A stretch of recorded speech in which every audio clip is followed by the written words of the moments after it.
On the morning of April 17th, 1973, the sky over Seattle had that pewter color typical of spring on Puget Sound, a gray that didn't promise rain but didn't offer relief either. A cold wind came in off Elliott Bay and found its way through the gaps in work jackets, swept across the open area of Terminal 46 on the industrial waterfront along Alaskan Way, and made the safety pennants tied to railings and cones tremble as if they were restless. The cargo ship at berth looked too big for the pier. Its dark hull absorbed the diffuse light, and the containers, stacked in regular rows, resembled bricks in an endless building, with painted markings and corner castings worn down by use. Above, the crane's boom cut against the low clouds. Up there, the cab was a suspended glass box with wipers that didn't always beat the damp, too small for any mistake to feel small. Eddie Rojas had finished training less than 3 weeks earlier. The new badge still squeaked on its lanyard. The photo, with hair combed for an interview, still looked like someone else, and the hard plastic tapped his chest when he quickened his pace on the concrete. The Union Hall near First Avenue South had given him the dispatch after the operator course, and with that paper came a simple promise: steady work on the waterfront, decent pay, a future without bouncing from one odd job to another. But Eddie still hadn't understood what steady work meant there. It wasn't a person's clock, it was a ship's clock with shifts set by schedule and berthing windows, and with the pressure to meet the load plan before cast-off time, as if time were just another piece of equipment. At 6:10 a.m., the shift foreman, a man with a face tightened by wind and by the habit of shouting over engines, pointed at the crane ladder without ceremony. "Up now. This beast sails at 3. If it's late, it pays a fine per hour. And it's not small." The word fine hung in the air heavier than the fog, because on the dock people talked about delay costs and berth time charges as part of daily life. In 1973, conversations on the dock were already weighted with another word: container. The port was changing, and with it the pace. Where there had once been sacks, nets, crates, and an army of hands, there was now standardized steel, trailer chassis, forklifts and yard tractors, trucks lined up in queues, and cranes that looked capable of harvesting the sea, with cables, pulleys, and travel limits that demanded mechanical and human discipline. Modernization brought efficiency, but it also narrowed the margin for hesitation, and Eddie was still learning where that margin ended. Eddie climbed.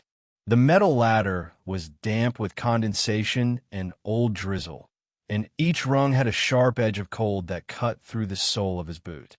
The noise below, diesel engines idling, short backup beeps, shouted signals, metal striking metal, chains and locks, grew more muffled, as if height stuffed cotton into the sound. The wind strengthened, and when he reached the platform and opened the hatch, the smell of hydraulic oil and old dust, mixed with cold coffee in a thermos and ingrained smoke, met him as if it were a room already occupied by someone invisible, a space where work had begun before he even sat down.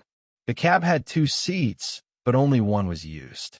There were levers, pedals, analog gauges, a radio with constant hiss, an ashtray full of cigarette butts from some previous operator, and glass marked by fingerprints and cloth streaks. Through the front window, the spreader, that frame that locked onto the top of the container, hung like a sleeping animal, swaying millimeters with each gust, twist locks ready to engage the corners. Eddie put on his gloves, adjusted the seat, and looked down. The dock looked like a board with human pieces, with painted lines on the asphalt and marked traffic zones. From that height, no one could see expressions, only gestures. Communication depended on hand signals and on a man called the spotter, who stayed on deck or on the dock, aligning the crane's movement with the dance of trucks and straddle carrier operators, and with the need to keep distance from stacks of empties and moving equipment. Up there, precision wasn't an ideal. It was what separated routine from incident. The radio crackled. Cab, this is the deck. First box and hold 2. Wind's being a pain. Eddie answered with the steadiest voice he could manage, knowing the hiss and interference were part of the job. The instructor in March had repeated that the operator's first rule was not to hurry because someone below was yelling. The second was not to hurry because of silence. Up there, silence was what there was most of, broken only by static, the groan of metal, and the sound of wind hitting the structure. And it was in that silence that haste often disguised itself as efficiency. The shift began with the movements his body still remembered from training.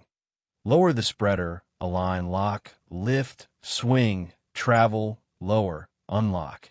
The repetition seemed simple until the moment the container began to sway, and then simplicity became physical math. Wind, inertia, height, and the ship's time running like a current. Because each cycle had an expected rhythm, and any oscillation multiplied at the end of the boom.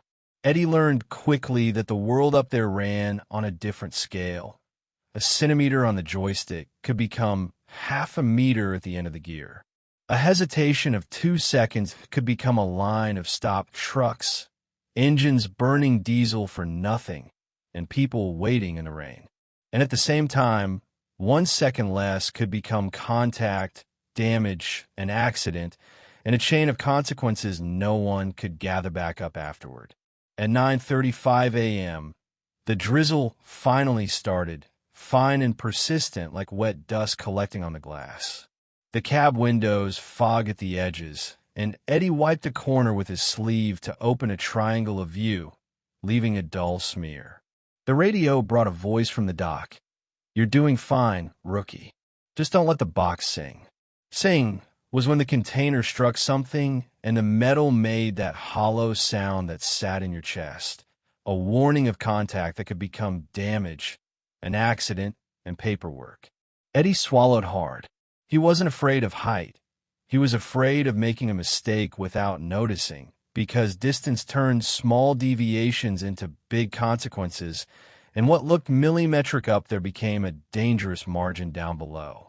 During the half-hour break at 11:50, he came down to eat a ham sandwich in a covered area near the shed where tools were kept, and people took quick pauses between calls. Down there, the diesel smell was stronger, mixed with wet rubber and salt, and the ground trembled lightly when a loaded truck passed. A veteran named Walt, with hands marked by grease and nails darkened by work, commented without looking directly at him. "The cab is loneliness. People think it's luxury. It's an aquarium, and the guy in the aquarium can't hear what the sea is saying." Eddie chewed without answering. He didn't have words for what he'd felt since he started. A mix of pride at being there and a sense of being isolated in a place you couldn't run from, tied to the rhythm of the machine and whatever came over the radio, as if the job were a chain you couldn't see. That same day, a rumor ran among the dockmen the way wind runs between containers. A terminal on another coast had laid off dozens because the new system needed fewer people. Some talked about a strike. Others said a strike now was a luxury the port couldn't afford, that companies would divert ships to Tacoma or Vancouver, and that competition among Pacific Northwest ports was used as a practical threat. The world seemed bigger than Seattle and, at the same time, tighter for anyone who depended on the shift, the dispatch, and the next ship. The hurry didn't come only from the ship's clock. It also came from fear of becoming disposable. Eddie went back up at 12:20 with coffee in a metal mug that burned his hand. The clock in the cab marked crane time, but real time was in the load plan taped to the wall. A list of containers, destinations, weights, and hold-in deck assignments, with hurried notes. The routine was timed by giant ships. Each column on that paper held a hidden threat: delay, cost, complaint, replacement of the operator, and a reminder that efficiency was measured in moves per hour. Eddie felt it as a silent, constant pressure, trying to push his hand a little faster than his head would accept. At 2:10 p.m., When the wind shifted and came in from the side, Eddie took a 20-foot container marked Maersk and Copenhagen. The paint was flaking at the corners, rust showing where the metal had been struck, and raindrops ran down like threads. The spotter on the dock, a short man in a yellow rain cape, signaled to bring it to trailer number 12. Eddie swung the boom carefully, feeling the suspended mass obey with a delay, as if the air held it for an instant before giving way. Mid-swing, a truck rolled a little past the white line, maybe out of impatience, maybe because the driver hadn't seen the signal in rain and noise. The spotter made a quick stop gesture, but Eddie had already started the descent, and the time between seeing and correcting felt longer than it was. That was when he understood the cab wasn't only loneliness, it was distance. He saw the error before he could correct it. The container came down faster than it should have, because he tried to compensate for the wind. The corner of the container didn't hit the truck, but it came too close. The driver, startled, backed up abruptly. The trailer rocked, and the container, still suspended, picked up a pendulum motion. Eddie stopped the hoist, tried to damp it, but the wind helped the swing grow. The container brushed the side of the stack of empties, and the metal sang, that sound that gave away contact even when there was no visible damage, as if the whole port had heard it. The sound rose to the cab like a muffled bell. Down below, no one was hurt, and that seemed to be what mattered in that first instant. The radio erupted with voices. Stop! Stop!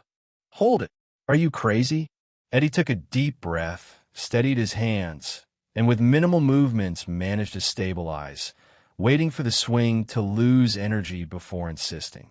When he finally set the container onto the right trailer, the spotter raised his thumb without joy, as if acknowledging that the worst hadn't happened by a narrow margin, and that by a narrow margin wasn't acceptable in a place where metal doesn't negotiate.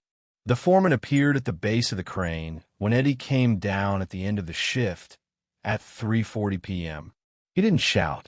That was worse. You almost touched people. Almost. Almost doesn't pay a hospital. Tomorrow you come earlier. You'll do a review with the mechanic and with the signalman, and you'll learn to wait until the truck is lined up. Eddie nodded, feeling his face hot despite the cold and his damp clothes. The mistake hadn't left a mark on anyone's body, but it left a mark on him. The certainty that the job didn't forgive nerves, and that the dock demanded precision even when everything around you pushed toward haste, as if haste were a natural order. April turned into May, with clearer days and a timid sun that appeared between clouds, drying the asphalt for a few hours before another front arrived. On May 2nd, 1973, Eddie returned to Terminal 46 before 5 in the morning. The port was still half asleep, but the tall lights were already on, drawing long shadows on the asphalt and reflecting in old puddles. He met the mechanic, a man named Franklin, who went up with him to check brakes, cables, travel limits, and spoke calmly, as if calm were part of the toolkit along with wrenches and grease. A machine gives warning, but it's quiet. The one who learns to hear it lasts. Eddie listened with the attention of a diligent student. He needed to last, because the initial period was watched, and any failure became a record, and a record on the waterfront had a long life. That week, the work grew heavier. A Sealand ship arrived on a tight schedule, and the plan was to discharge and load the same day, with quick exchange of containers between hold, yard, and chassis. The radio never stopped. With each container, a new destination: Oakland, Anchorage, Yokohama.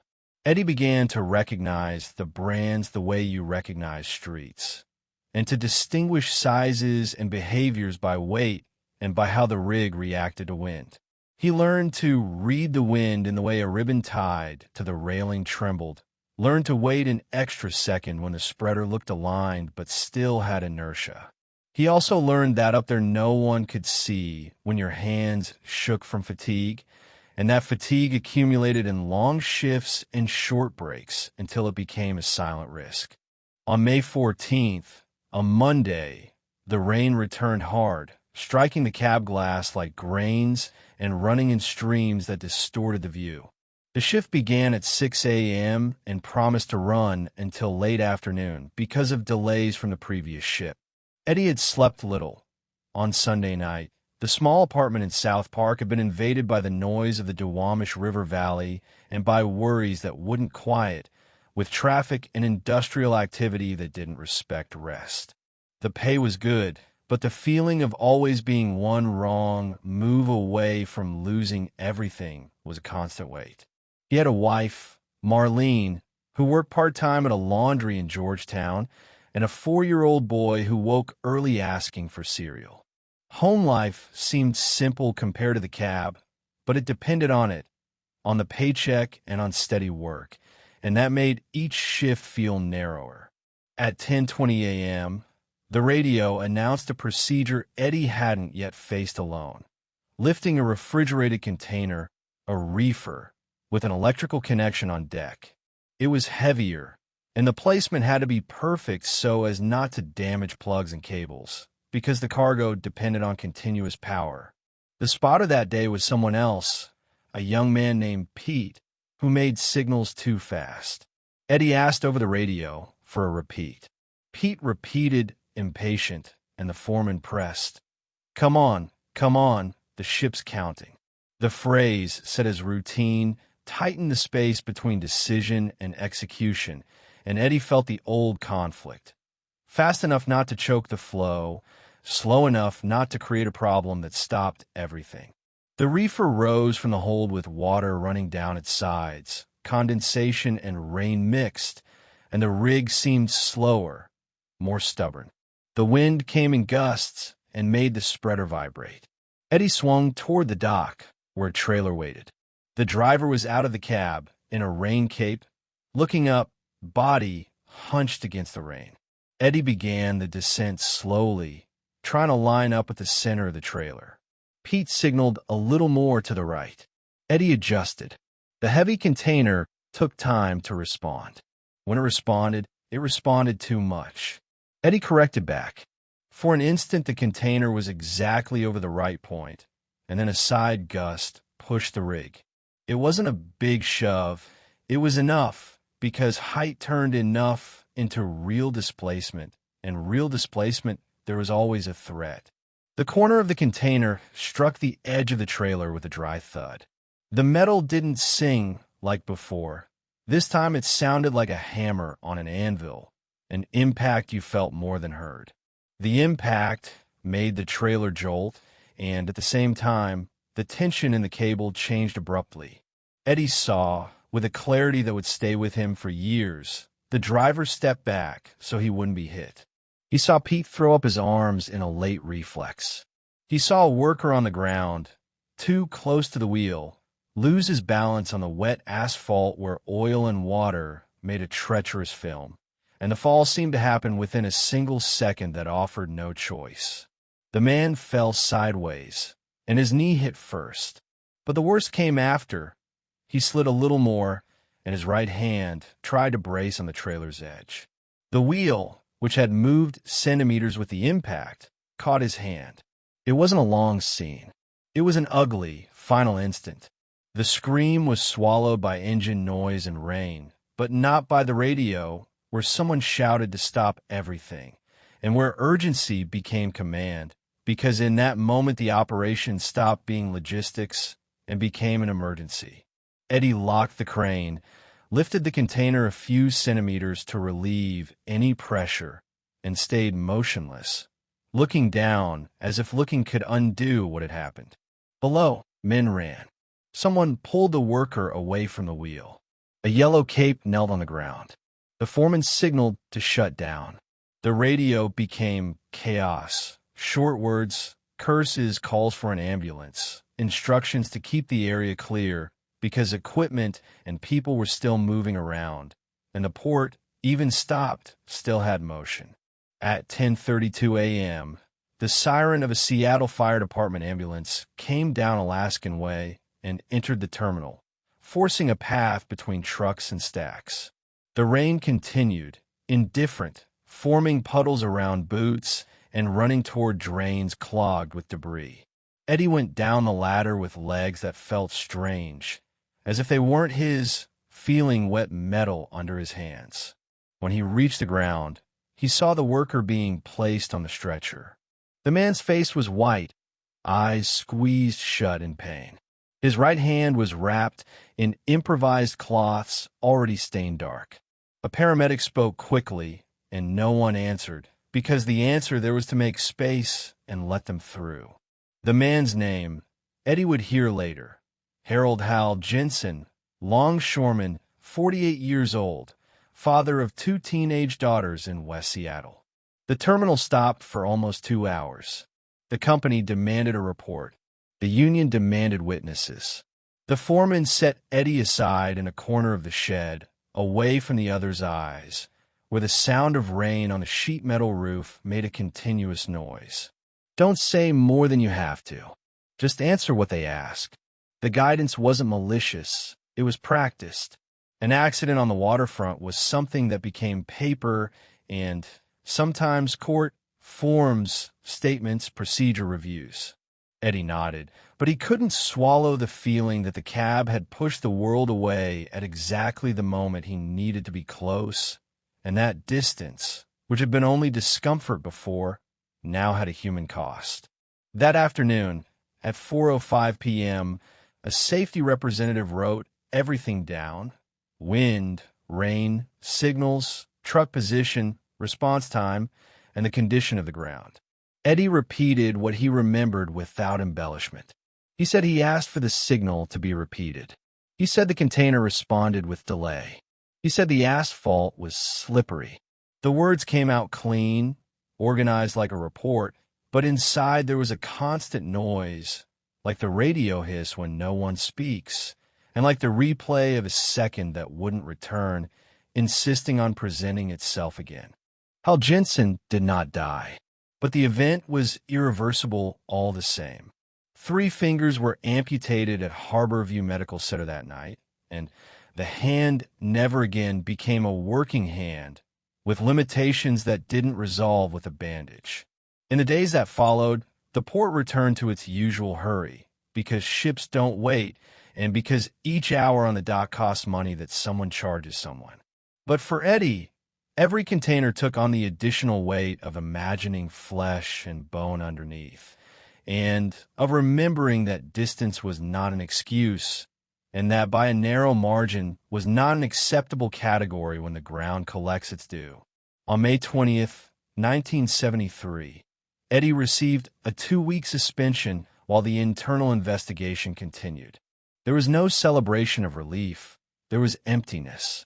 He spent the days walking early through the house, straightening things that didn't need straightening, washing clean dishes, looking out the window at a sky that alternated between blue and cloud, and listening in the distance to the sound of traffic and industry.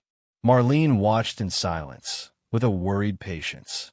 At night, when the boy slept, she folded clothes and left a plate of food on the table, and Eddie ate without tasting, as if the body only fulfilled an obligation while the mind stayed caught on that impact. On May 24th, he went to West Seattle to deliver an envelope of money collected by co-workers for Hal's family, an old dock practice, direct contributions when someone's pay was interrupted. The house was simple, near Delridge Way, with a short lawn and toys forgotten in a corner, signs of ordinary life that didn't match the word accident. Hal's wife, a woman with a tired face, took the envelope with both hands as if it were too heavy. She didn't accuse Eddie, didn't ask for an explanation, didn't use big words. She only said, "Hal can't tie his shoe by himself now." The sentence landed without drama, and for that reason it hurt more.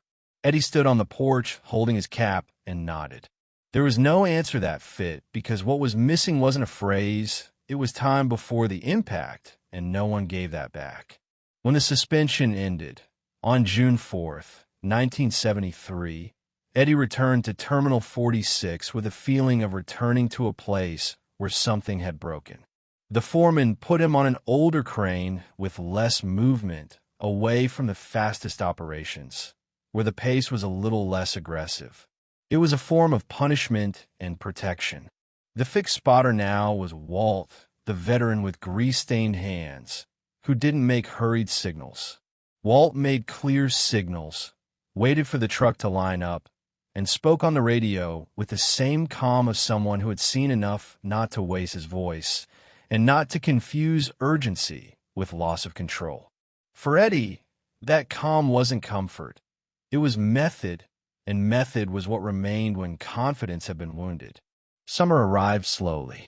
July brought long days, and the sun heated the crane's metal until the air inside the cab grew heavy, smelling of warmed oil and dust. Eddie began bringing a bottle of water and a cloth to wipe sweat from his forehead, because sweat in the eye could be as dangerous as wind, and because the cab became a greenhouse when the sun hit the glass. The port kept its rhythm.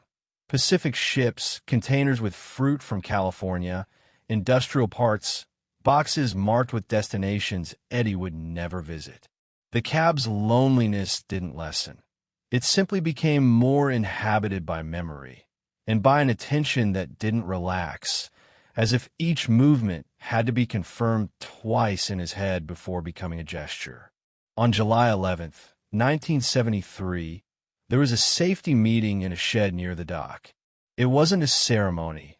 It was a circle of men on folding chairs, weak coffee in paper cups, the distant sound of machines working at another terminal, and the smell of wet clothes drying.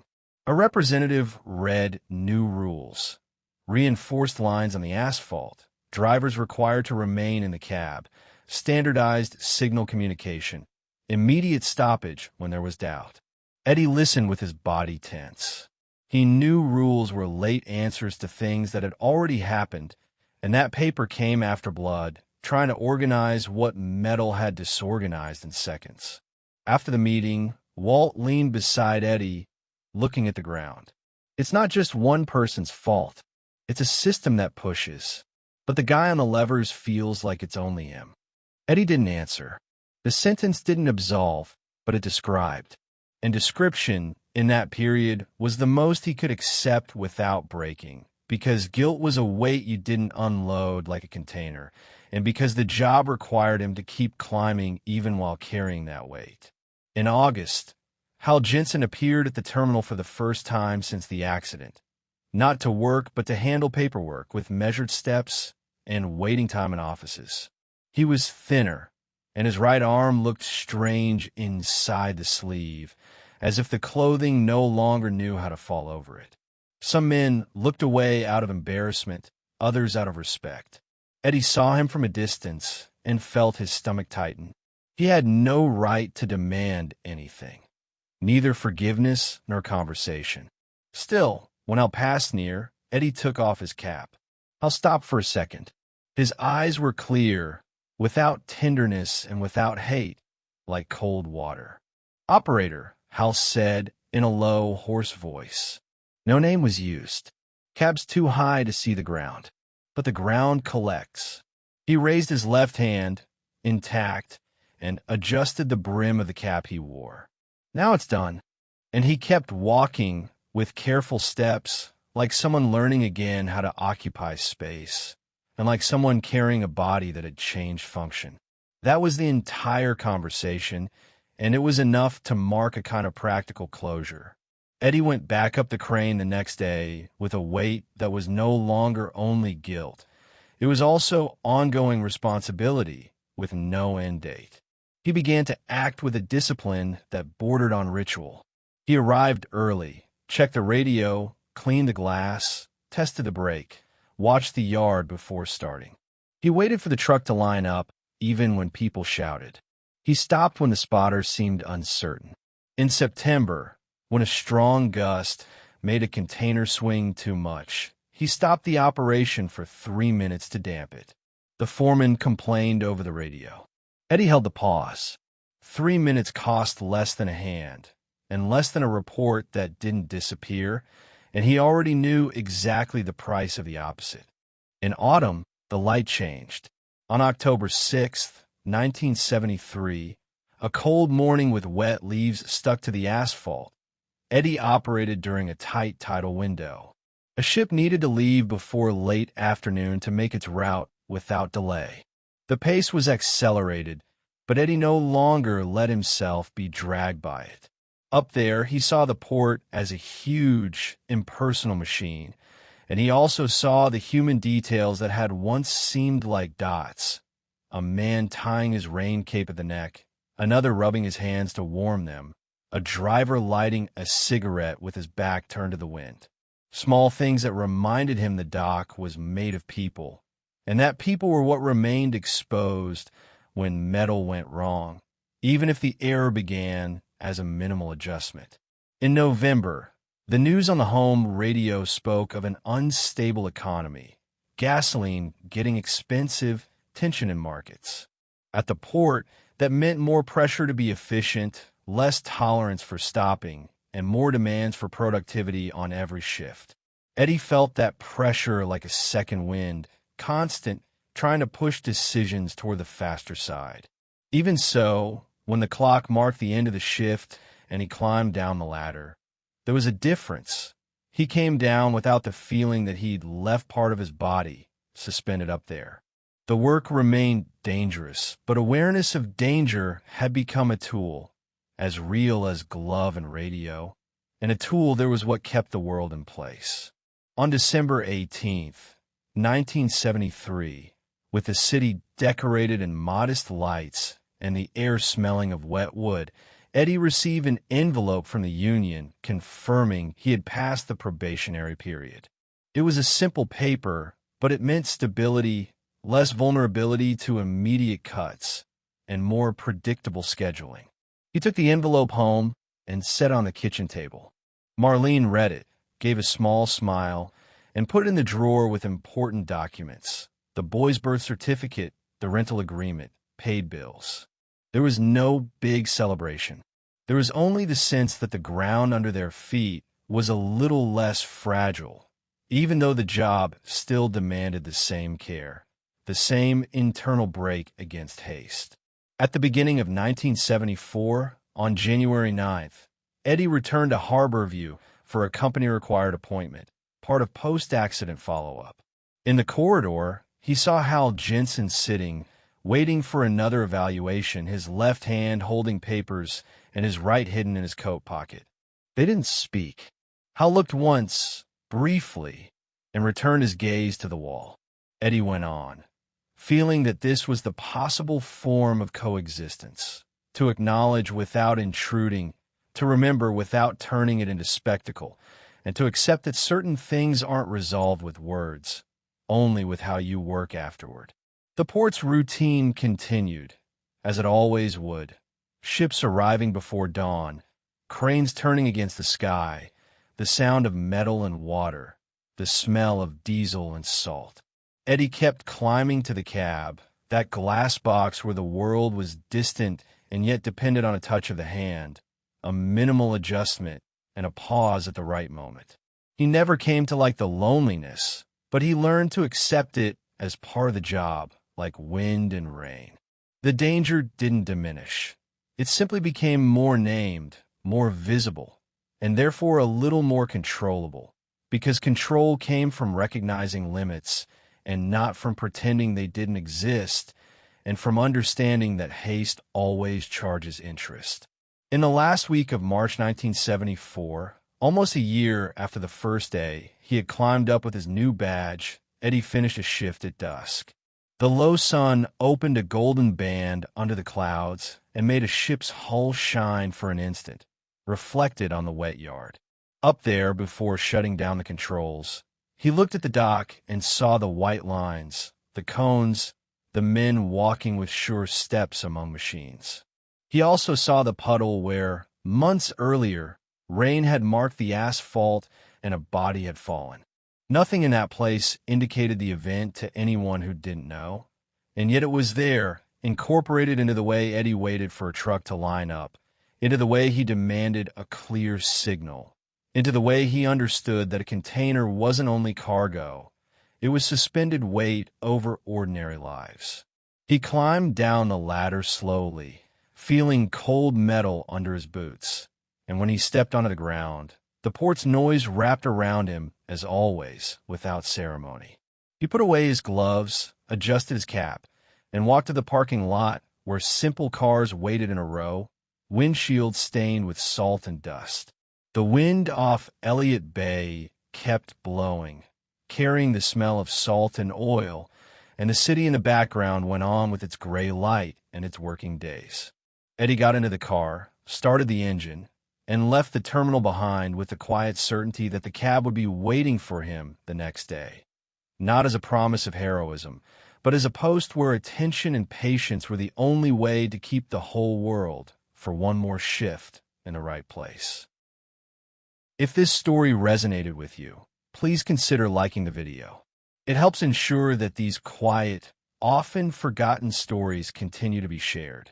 Subscribe to Ordinary Lives, Extraordinary Times to stay connected to stories of everyday people who lived through moments that shaped history. Each life mattered. Each story deserves to be remembered. We also invite you to leave a comment and tell us where you're watching from. Our viewers come from many places and generations, connected by a shared respect for history and the lives that lived it. Thank you for watching, and thank you for helping keep these stories alive.